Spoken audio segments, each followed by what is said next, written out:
opportunity.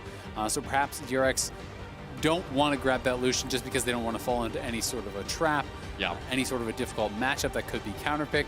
This does, of course, leave that Lucian open, though, for Nomance. He will be going back to it. But again, it is him blind picking it just as he had to do against Knight. It did not go well against Knight whatsoever in that laning phase, or really even in the team fights later on, as they were too far behind at that point for him to really contribute much. And we'll see what the option will be here from Chovy. Yeah, I mean, when you look at these two matchups back-to-back for Unicorns of Love, Nomance has his work cut out for him, man. He had to play against Chovy and Knight, no big deal.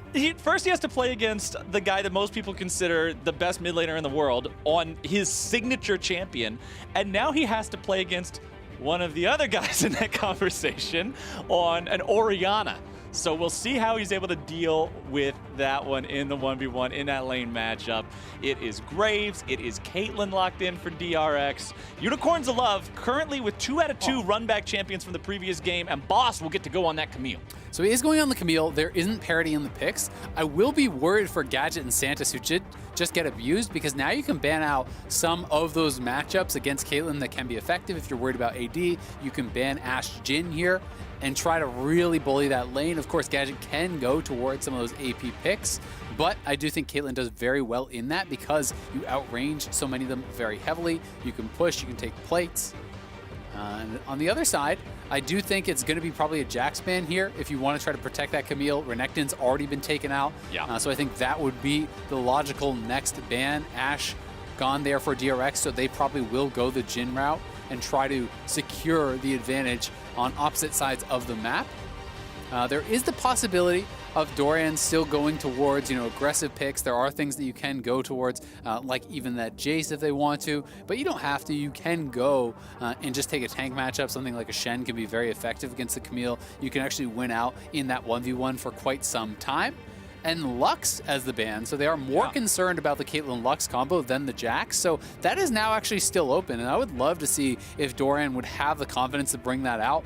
He did not play Jax in the LCK that I can see, but it is an incredible matchup in that 1v1, so easy to play. When Camille hookshots forward, you just pop the counter-strike, allow that to run, can't get any follow-up auto attacks during that, and if Camille stays around, you simply stun back, you win the 1v1 in the later stages of the game as well. So it is really, really difficult for Camille to get anything done in that lane, but your team has to play around that split push playstyle. We know that they can do that with the Jace, as they showed earlier, but they don't have to necessarily go towards that, and I think the thought here, if you go Ornn, is that you want to be able to play towards the other side of the map. You want to be able to play towards a pushing bot lane with Deft and Keria. You grab this Caitlyn, you grab a range support, you try to slam that 2v2, and you have Doran playing the weak side of the map, knowing that he's going to be very valuable come team fight time.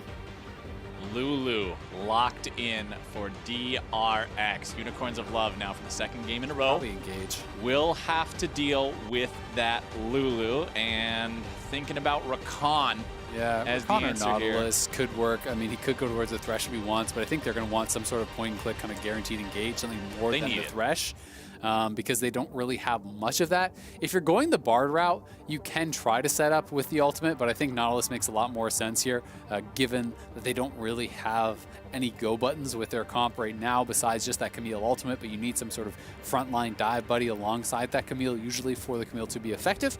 So it is going to be the Ziggs plus Nautilus bottom lane. We just saw them run this last game against top. It did not go well. It was against the Lulu support. This is a different marksman, but it is, again, a lane bully here. So I am concerned for UOL, but hopefully for them, they don't take a bad early trade as they did in that last one, because Santos losing his flash as well as both his health potions at level 1 really did set them back a lot. And the lane kind of snowballed from there. So they can't afford to make those types of mistakes against Deft and Keria, who are one of the best performing bottom lanes in this tournament and really can blow you out if you give them an inch.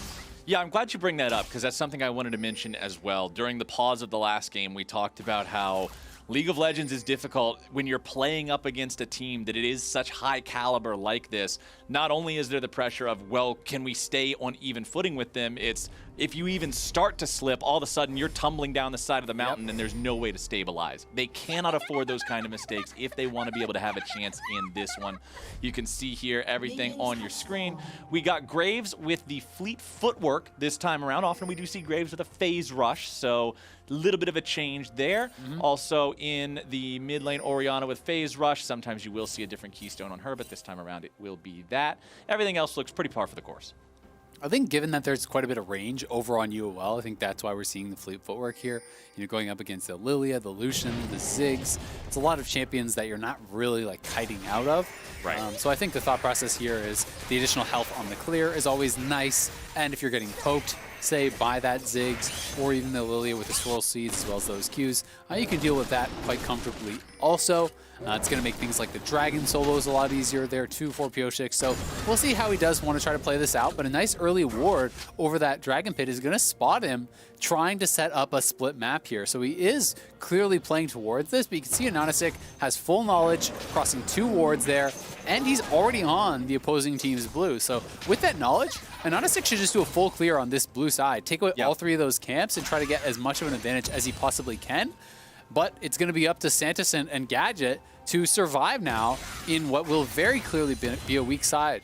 Yeah, I'm kind of surprised to see... I don't really like this. Yeah, I'm kind of surprised to see Anonysik falling back from this. Yeah. Both of his solo lanes have priority, but he chooses instead to go back to his own bottom side jungle, and they want to collapse on Pyosik here as No Man's has moved forward. They're looking to follow up on this. Pyosik down to 100 HP, and the Unicorns of Love will find that first blood. Nicely done. I mean, they go for the high-risk, high-reward play. It does pay off. So to their credit, you know, it's a less reliable play than just full clearing on that blue side, which is kind of what I expected him to do. But because they actually got there in time, he didn't even finish the Gromp. The Gromp actually leashed, and they killed him.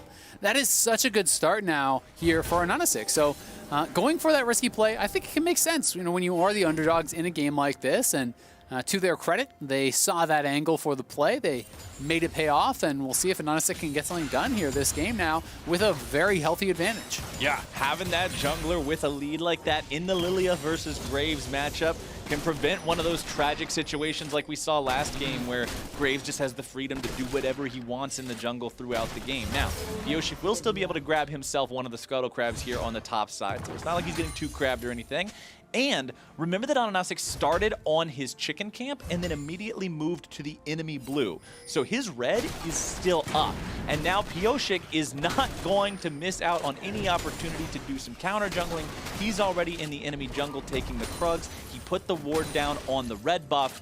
And we'll see if these two get into any more PvP combat here as the Lilia does enter into that top side of the jungle. They have knowledge now of where that Lilia is, so we'll see if they want to make any sort of a collapse on him, or if he just wants to take the Krugs and then maybe pressure Boss, knowing that Boss is not going to be counter-ganked for, right? You know, Anonysik now sees that he has been spotted, but he wants to finish this off, and Pyosik just looking for the recall.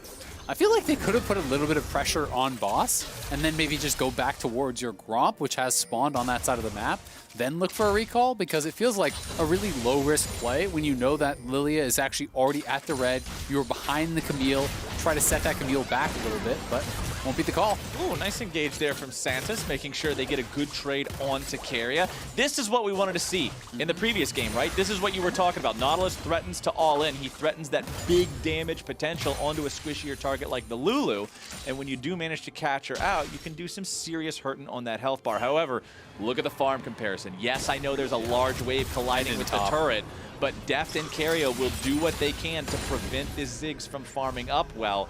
32-40, already more than a full wave of advantage for DRX bot. Yep, and because they're not basing on a cannon wave, yes, Gadget has TP, but Deft is going to be able to get a very easy recall back.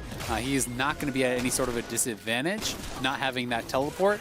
You know, if you don't have TP, it's punishing if you're the one getting pushed in, but when you're the one with the push, it is not risky at all, and that is the flash down from Santis. Only gets the 90 caliber net out of Deft, so not really getting anything, but at the very least, they will be able to secure this dragon here for themselves on that recall. Yep. So that is nice to be able to see Anonysik expanding this advantage from that early kill he grabbed. first Drake over to Unicorns of Love very early into this game, 5.5 minutes in. Means if they can keep this stack up, there could be a potential for an early soul. However, that will involve them staying ahead of DRX. Chovy now hitting level 6. Stopping No Man's back in that last second of the recall will delay his timing and make it a little bit less fortuitous for him. Definitely going to have to spin the teleport to get back here and make sure he doesn't lose any tempo in this lane. Yeah, you will say, this game is looking so much better for UOL, right? You know, yes, the gold is even, despite the fact that they had first blood, but this is a much more competitive game, you know, less mistakes that have been really kind of capitalized on. Yes, Santos did blow his flash, but it was much later and it was in an aggressive posture. Their lane has held up quite well. We can see that the teleport was used there for Gadget, and he actually based again afterwards, having used it. So, you know, went back for another reset, trying to keep that mana high, and as a result, he'll be able to keep farming pretty effectively here. Boss having some troubles up on that top side, and we'll see if he's able to really get much done, but it's pretty tough because the map got split.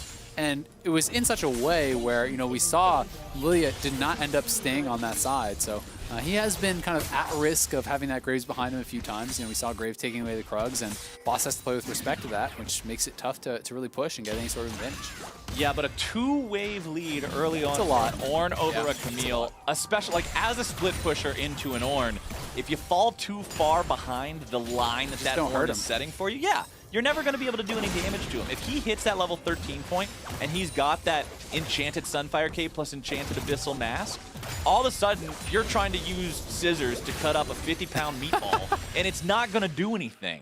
He just sits there, laughs about it. If you try to make a play on him, he'll blow you up.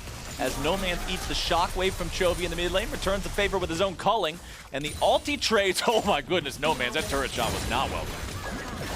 Ooh, nice little satchel there. You can see Gadget is very good at trying to look for those setups. We've seen the hook into the satchel knocking in the Lulu.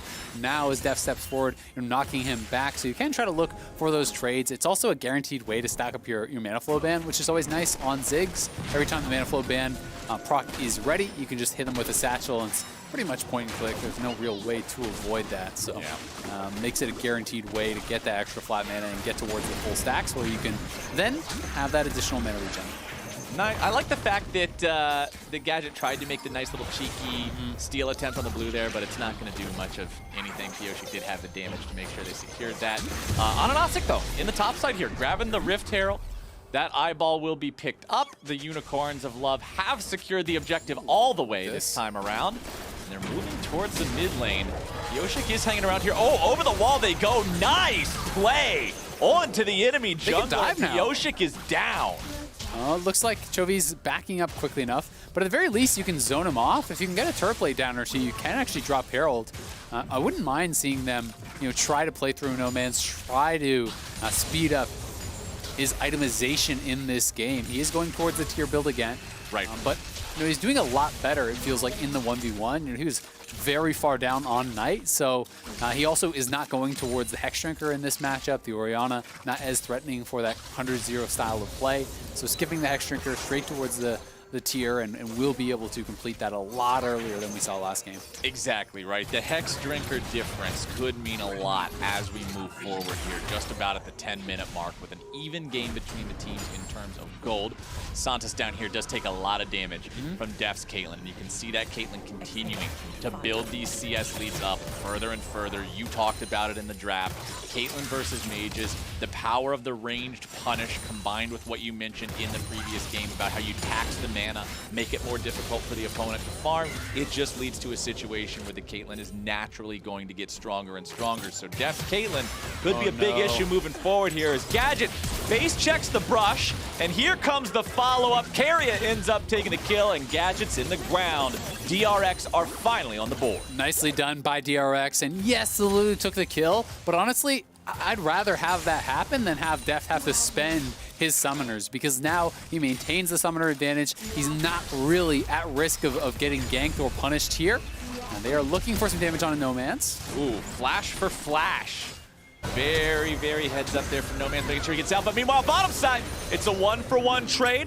Keria does end up sacrificing himself here as Deft looks for the play onto Ananasik. He flashes away. Passive. But the Dream Dust is burning him away. Deft fires off the Piltover Peacemaker. Oh my goodness, they're both so close to dead. I can't even make any more not Bambi again. jumps. He shot the deer with their shotgun and he gets the kill. The bomb flies through and Caitlyn barely sidesteps it to stay alive. No, Def barely surviving there, as you say. UOL not able to get one back. They were holding on, it felt like, so well. But that face check from Gadget started a bit of a spiral. And now, just like that, down 1,500 gold. The Storm Razor is completed off the back of that play, getting a kill, a couple assists, is deft. He is now put very far ahead in this game. You can go in, but I don't know if you want it. Santa's just missing a few of these pretty big dredge lines, but oh well. I mean, it's not like they're Camp Morna play that was never going to be, so Santos misses out on a little bit of an opportunity there, but no big deal. He will help No Man's push this out forward. Considering the help of the Graves was nearby, it's not like they were really going to look for a lot there on a pick with the Orianna anyway, as that Herald does still have about half the timer remaining, is summoned up here. Now, Ananasik just looking to make sure they get some of that plate money. DRX with 3 men in the mid lane trying to prevent any extra damage from this. Oh my goodness, they're not even going to get the charge. He waited until the wave was already gone. It gave them so much time to set up. Not good as Ornn joins the fight. Now both teams are bringing in everybody, and Ananasik's already dead. The charge coming forward from Doran, making sure to frontline here for his team, is the difference maker. Getting in there, getting them the 1-for-0. And all of a sudden, Isaac, this game is a 2,000 gold lead for DRX. Yeah, and it's going to get worse because, I mean, you roamed all those people mid to make this play where the Rift Herald didn't even get a charge. And Deft is just chilling bot lane, farming, taking another play. He's up 30 CS now at this point, and that was just a lot of hesitation from Ananasik. He wasn't sure if he wanted to drop it. He waited until that first plate had already been knocked down. Then all the minions were gone, and there wasn't really any threat of an engage from UOL onto the DRX members, so they just stepped forward and got so much damage down on the Herald, it died before getting that charge. Well done. Well coordinated by DRX, but UOL, I mean, the first game, they end up not being able to pick up the Herald. And then now we reach the point where... Not the best Herald luck. Yeah, the Herald's not exactly playing out super phenomenally here for this squad. As, let's see if they're able to stop this attempt at the Drake. Pioshik does have sole control over the pit right now. You can see pings coming out from DRX saying, all right, Pioshik's here, make sure we're able to shadow and protect him. A little bit of help coming in from the Lulu, and it doesn't look like we're going to see any contest for this one as Chovy just expends the shockwave to secure that blue buff before the enemy team is able to contest that one at all. Turret plating going down here in about 30 seconds. Ananasik hanging out to the left. Uses the sleep on Chovy. They're looking for the dive. However, Pioshik's immediately there, dropping the smoke onto No Man's, just blows him up. Yeah, UOL looking for the play there, but he was so far back when they're going for that drowsy, when they're looking for the sleep, and now Santos, no flash. You are dead too. Santos stuck in the middle of four it's all people. falling apart. It's quickly just disintegrating here for the Unicorns of Love. Def looking for the ace in the hole. Nice interrupt on that one from Gadget. However, the ace in the hole should be ready again here in just a moment. Yup, only gets a 10-second cooldown if you interrupt it during the channel. Graves and Lulu are behind you, so push it in, easy dive. Top side, Doran's just absorbing the pressure. Lilia and Camille together don't have enough gas in the tank to take him down. Deft just facilitating the push down here, making sure that these minions are removed instantly as soon as they arrive into the lane. Gadget's trying to defend himself. The Gromp will be taken by Pioshik. Santos finally finding himself back in the lane. Means that DRX will be forced to back up a little bit here, but look at Gadget's mana bar, man. He's just doing what he can to clear and nothing more because he doesn't have the chance to do anything else. Ananasik right back into the Rift Herald pit, looking for the second Shelly. Boss is here to help him, because even though they weren't able to get that kill on Doran, they still have complete control over this top side window. Yep, and they'll have another shot at dropping that Herald. They won't be able to get plates, but they may be able to get a tower for themselves, so we'll see if they can cash in there. Well handled, though, by Gadget, all things considered, to actually avoid getting dove out. I think he used the ultimate to clear out the wave. So, you know, Def was trying to push in the wave. You have the Lulu and Graves behind you. If the minions get to the tower, it just lights out. You're dead. But without those minions there, was able to survive, pick up as much of that farm as possible. But again, Deft is insanely strong. He has the Lulu to back him up. He has the Ornn in front of him, the Orianna for the shielding. and you're on 2 items at 15 minutes as a Caitlyn, so it becomes so incredibly difficult to deal with this guy because he has the support to actually be protected from the engage. Oh, here we go. Ornhorn summoned up. However, the root goes through on Doran, and he cannot cast the second part of the ulti. Now trying to get away from the counterattack from UOL. Flashing over the wall to escape the hook shot from Boss. DRX. 5 men in the mid lane, still looking to keep the push ready to go. Doran is half HP, but he's hanging off to the side. Just making sure he's there in case they try to engage on his squad. Level 11 still needs 2 more levels before we see those ornaments come through. Still commands a 3-wave lead in terms of farm over his opponent. First turret finally falls, and it's Unicorns of Love that take it. Nicely done by them, utilizing the Ziggs, plus they have those 2 heralds. Get it low, knock it down with a satchel. Ziggs is very strong at sieging these towers. The passive damage on your auto is incredibly high. It's reduced in cooldown by spending out those spells, and if you get it down low, you can finish off with the satchel. They're going for a fight here. Ananasic nearly killed. However, the Graves now in a bad spot. Pyosik flashing away, and Boss has dived deep looking for the kill. He will not find it. A sliver of health is the difference maker in that one, as Deft finds himself in a 1v2 against Santos and Gadget. He tries to kite away using the traps, sidestepping away from the bombs, avoids the minefield using the blast cone to get out, flashing away from the dredge line, but he gets hit at the very end by the satchel charge, and Gadget will take the shutdown. Nice shutdown there from UOL on that bottom side, so punishing when they knew it was only Deft down here. If Deft just walked away after the flash out, though, he is free and clear. He stepped back up to continue farming in the 1v2. Yeah, he was definitely feeling himself, but a little bit too much there, as Gadget just knocks him in with the satchel for the shutdown. So that's something going the way of UOL. It is obviously a very big gold lead here on the side of DRX, and they also have the scaling advantage. So that is why you are so concerned. But at the very least, you will have closed it a little bit after that shutdown. Yeah, the giant blue mountain ridge. It's going down ever so slightly. Yeah, we're into the second highest peak on the mountain ridge now instead of the highest peak. It's still a no dangerous longer at the situation. summit. It's a win. We're slowly working our way down that mountainside here for Unicorns of Love. 25 seconds till the third Drake of the game. It's an Infernal Soul this time around. We have had 3 different souls in 3 different games so far here on day 8 of groups. This Infernal Soul could be big for either side, but considering they're both only at 1 Drake, it's still at least 10 to 15 minutes away for either of them. Unicorns of Love does have control of that bottom side river right now. Doran is up in the top side. Same can be said for Boss. They both have teleports to join a bottom side team fight. Yep, and positives, I would say, for UOL. The Essence Reaver is completed. That is something going for them. No Man's is further along in his damage itemization than he ever was in that previous game. Yes, the Infernal Soul is still threatening, but at least they don't have to deal with that invulnerable tank like they did last game, having that Ocean Soul on 369. So there are some things working for them. There's always more of a hope to kind of win when you can actually burst them down theoretically, and they do have 2 dragons for themselves. Can look to try to have those combos. We saw it showcased a little bit last game, where you can try to look for Lilia's Sleep, setting up a Ziggs ultimate so you get the wake-up damage plus the guaranteed center bonus damage from that Ziggs ultimate. The problem with this is Keria as well, as we're going to watch Boss die. Oh no. Yes, we are. Keria has Mikhails, so he can do the same thing that we saw happen last game, which is just cleanse off that sleep. So Ananasic has to hit multiple members, right? And that's where it gets really difficult, because it's actually Doran who's going to be standing in front of it and blocking up so much of the potential engage. Defensive ulti from Gadget, clearing out the mid lane wave, trying to stop the turret from falling. And the Demolish doesn't get to proc, so the turret stays alive.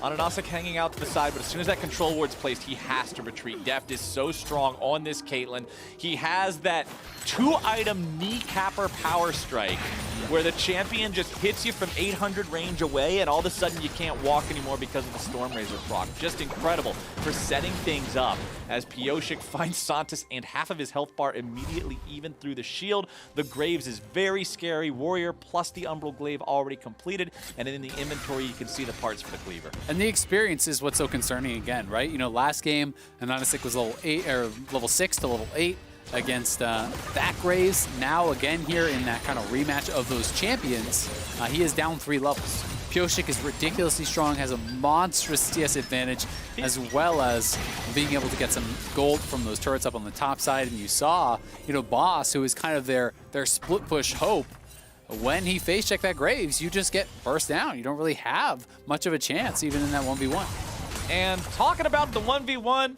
level 13 Ornn. 2 items completed. It's no longer fun for the Camille. The Ornn is a level up. It's the scissors versus the giant meatball. It's not going to turn into any kill threat whatsoever. But speaking of kill threat, down here in the bottom, nope.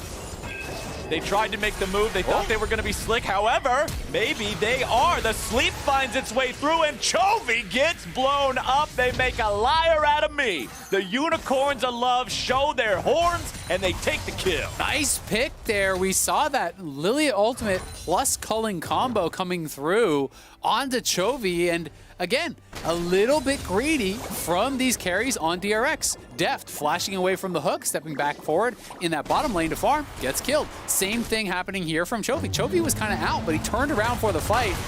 Oh, No Man's is caught shopping. What the hell? He's okay, browsing. well, he was doing some window shopping, and all of a sudden, here comes through the window a giant Ornn like the Kool-Aid Man, the Thunder God, and just slams him down into the ground. I mean, Ornn can build items, so he could have thought that was the shopkeeper, I don't. There was something going on there, Isaac. Ornn just menacingly walked up, blew a horn that's louder than hell. The giant ram came running through the side of the map, and No Man's got caught. So, unfortunately for Unicorns of Love, that gives over some extra gold to their opponents. DRX will manage to take the bottom lane tier 1 turret now, still up almost 4,000 gold. That Ornn does get his first kill of the game, so giving him even more now on top of the 40 CS lead. Yep, and it looks like with that Kindle Gem, could be a couple options. He could be going the supportive style with the Knight's Vow, but I think a Warmogs here makes a lot of sense.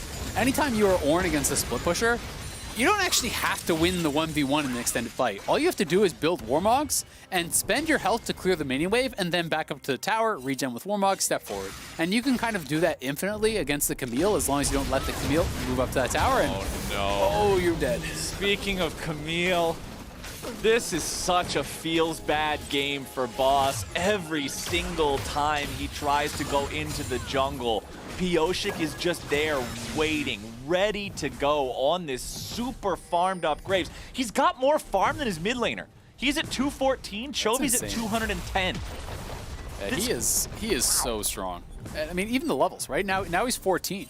He's higher level than anyone on UOL as the jungle, right? And it's not even as though he's just stealing experience from his solo laners, because they're very high level too. This is pretty much taken all from the jungle camps, and pilfering them away from Anonasik has created this enormous experience advantage, this enormous gold lead for him. He is up over 60 CS, at this point, really looking incredibly strong.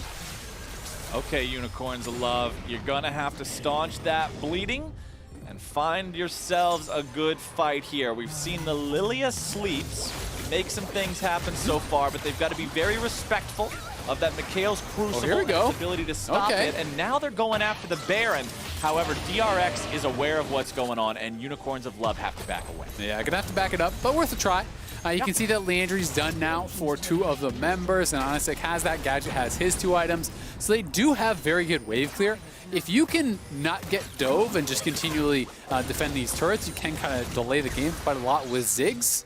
Of course, there is dive, there is engage on DRX, and here it goes. Ornn horn sounded off. Santos is the target. Ziggs ulti able to find its way onto Keria and Deft. Both TP coming in, but Santos in some trouble. Going to be taken very low, nearly killed. Boss into the back line, Boss into the ground. X-Tech ultimatum gets him out, but the ace in the hole comes through, will be blocked by No Man's. Doran with the chase, looking for the kills here. Pyosik takes the credit. Such critical health bars on the side of Unicorns of Love. Doran gets himself away, he'll barely stay alive, and DRX is looking to chase down these fleeing players. Gadget has almost no mana whatsoever still left. They will try to kite this one away. Pyosik chases after. Gadget's the first one to fall here. That's the wrong base, bro!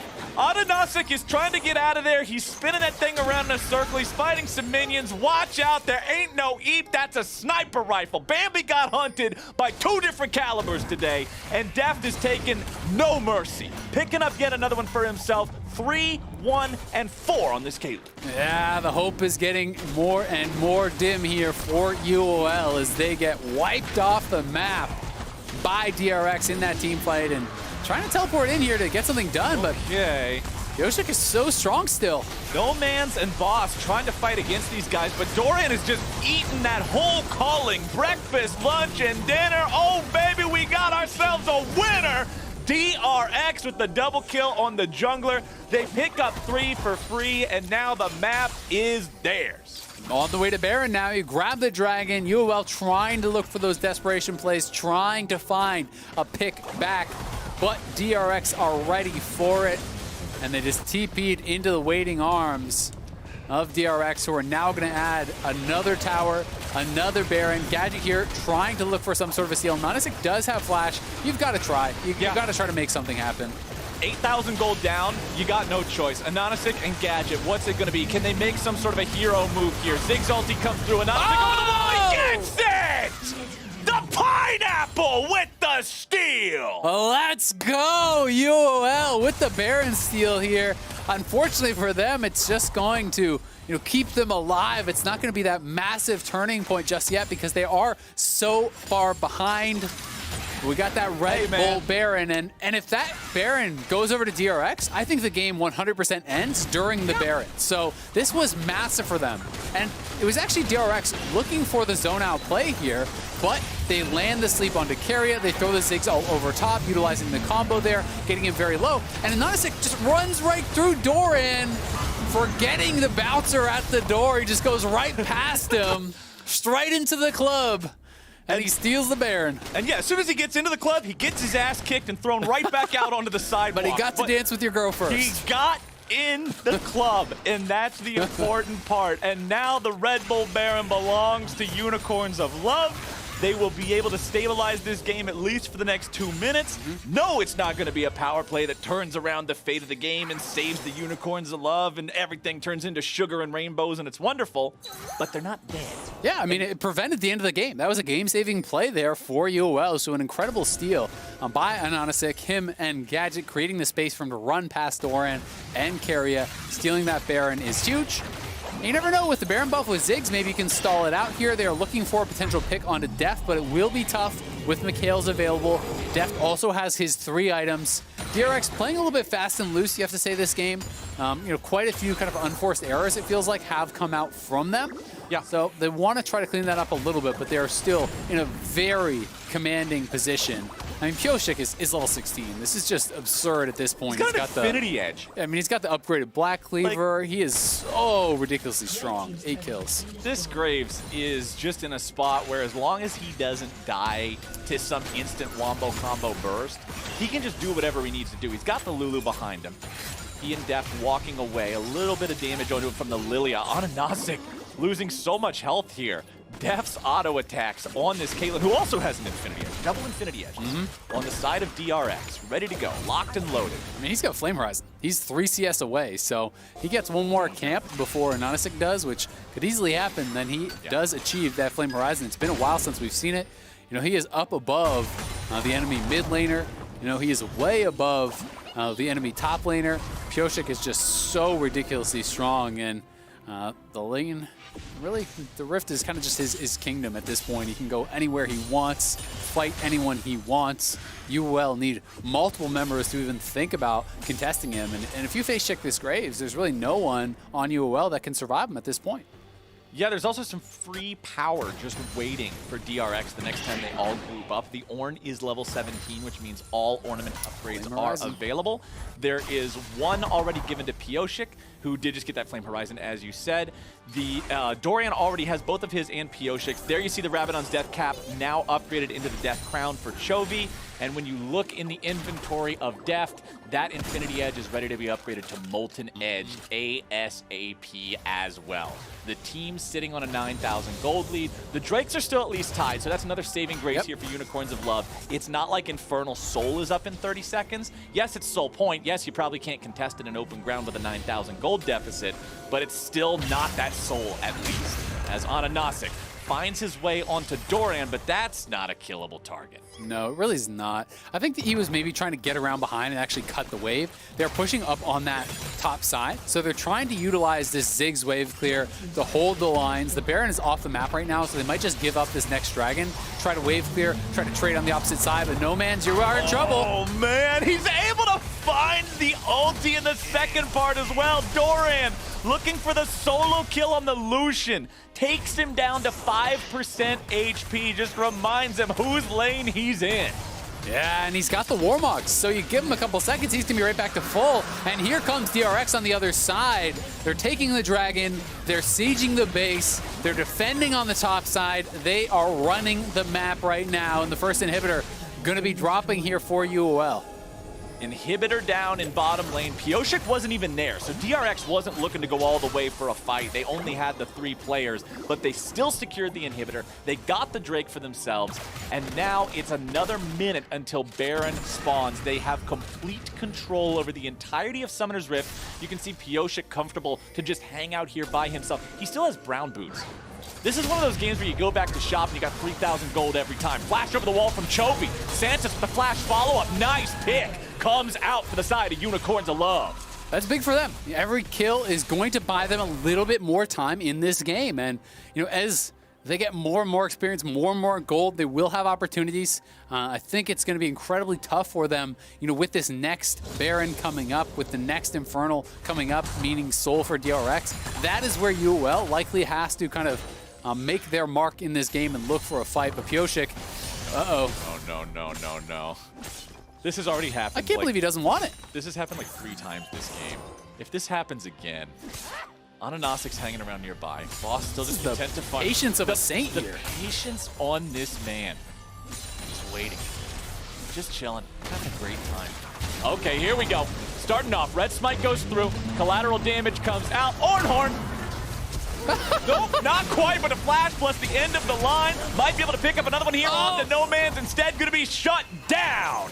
Lilia gets the kill onto the Graves, and Ananasik will make that one a 1-for-1. You take those any day of the week. Any day ending in a Y, you take those if you're able to get rid of that 9-2 Graves. You'll definitely take those, but unfortunately for them, they lose that mid lane turret. Just being chipped away at. Despite the great wave clear here from UOL, Def can just step forward with the rapid fire, with the shields from Lulu, get little bits of chip damage down constantly on these turrets. And despite the fact that Pioshik went down, it was not without a fight. You saw how quickly he almost killed No Man's off, who had the backwards culling there. Yeah. Slipping away. Oh, man. Unicorns of Love. They do have the man advantage on the map here for another 15 seconds. Baron is alive, and DRX has no jungler. Gadget and Ananasik both have a lot of fishing power here with these bombs and they're on Baron. Pioshik's dead. And Unicorns Love, I like this call. You're so far behind in this game, you've got to make big calls. You can't just allow your opponents to get back into the game and bring Graves back. This will be Baron number 2 for the side of Unicorns of Love. They get it, and they get out. This is the closest one-sided game I've ever watched. This is like, they're just hanging on. Santos trying to get himself out. Nice CC down onto the Ornn to prevent the second half of the ulti coming through. But now the teleport moves forward. Santos is thrown up into the air here yet again. The shield will protect him a little bit longer, but Carry is there for the follow-up slows. Santos into the Gargoyle Stone Plate, Ziggs with the covering fire, and Unicorns of Love save Private Nautilus. They are hanging on here, and DRX, you know, you gotta feel like, okay, well, they've still got control. They're still massively ahead. But the further we get into this game, the more a comeback becomes a real possibility. You know, they have been ridiculously ahead for like 15 minutes at least, if not 20 minutes in this game. And they have failed to close it out. You know, they have been playing pretty loose. And this is a game that can matter for them, right? You know, this is a game that if Top wins all the others, you know, even if you beat them at the end of the day, if you have 2 losses and Top only gets the 1, you're still in second place. So this game matters a lot for DRX, and they have got to clean it up, close out this game here against UOL, because too many more mistakes, and you never know what can happen. It's Worlds, baby. Anything can happen, as the Caitlyn is at 5.5 items. The Graves is at 6 items. The last item he has to upgrade is the boot. He probably won't even upgrade it. He just sells it and buys another crit item. As DRX Looking for Ananasik here in the mid lane. That's the damage you need. Deft with the ace in the hole. Line him up, knock him down. Not quite, but it's Caitlyn against the Zonias. Just put the cupcake underneath the golden statue. Walk away with your free win. DRX pushing down the mid lane. Now they've got the 5v4. They're in power play, still up for another 70 seconds. But having that man disadvantage will probably prove to be too much anyway. Oh, Ziggs, you were too far out there. He could actually just get caught. Pioshik's on the way. He's got the Lulu speed buff. He knows what his mission is. He has no hard CC to interrupt it. Oh, there was the Ziggs there a second ago. The hard Who needs hard CC yeah. when you can one-shot him? Yeah, just shoot him twice. That's what I always say. Okay, well, couldn't even finish the sentence in time, but now it looks like DRX will be able to finish the game. Santos tries to get out, but a shockwave seals his fate on the steps of the fountain. DRX with the 5-man push, looking to end this game. It was a valiant effort from the Unicorns of Love. They stabilized for an incredibly long time. But the pick on Ananasik in the mid lane, into the follow-up in that bottom side there. The power of the Pioshik.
With DRX here this game.